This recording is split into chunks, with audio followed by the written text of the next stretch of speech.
विश्वासघात की छाया मोहनलाल के जीवन में सन्नाटा सुमित्रा के जाने के बाद ही पसर गया था। 46 की उम्र में अकेलेपन का बोझ भारी था। उनका बेटा अविनाश अपनी पत्नी मानसी के साथ अलग बस चुका था और बेटी दीपा अपने फौजी पति गौतम के इंतजार में दिन काट रही थी। लेकिन इस भरे पूरे दिखने वाले परिवार के पीछे एक कड़वा सच छिपा था।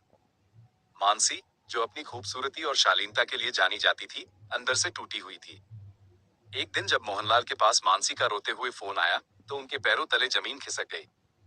पिताजी, अविनाश ने मुझे धोखा दिया है, मुझे आपकी जरूरत है, उसकी सुबकियों ने मोहनलाल को विचलित कर दिया। जब वो अविनाश के घर पहुंचे, तो वहां का नजारा भयावह था। मानसी बदहवास थी। मोहनलाल ने उसे ढांढस बंधाया। डरो मत बेटी, तुम्हारा पिता जिंदा है। तब मानसी ने कांपते हाथों से कुछ तस्वीरें दिखाई। तस्वीरें साफ थीं। अविनाश अपनी ही सगी भाभी रीना के साथ रिश्ते में था। ये सिर्फ एक धोखा नहीं, परिवार की मर्यादा पर सीधा प्रहार था। मोहनलाल का खून खौल उठा। उसे शर्म आनी चाहिए। लेकिन उसी पल रोती हुई मानसी की बेबसी ने मोहनलाल के भीतर एक अजीब सी सहानुभूति जगा दी। उन्होंने देखा कि मानसी अब केवल दुख में नहीं, बल्कि बदले की आग में जल रही थी। एक नया समझौता। मोहनलाल ने मानसी का हाथ थामकर कहा, बेटी, पैसे की चिंता मत कर। 10 लाख, 20 लाख, जो चाहिए मैं तुझे दूंगा। तुझे उस धोखेबाज के आगे हाथ फैलाने की जरूरत नहीं है। बस घर की इज्जत बाजार में न उछले। जैसे ही मानसी ने सुबकते हुए मोहनलाल को गले लगाया, भावनाओं का सैलाब बह निकला। मानसी के मन में एक बिजली सी कौंधी।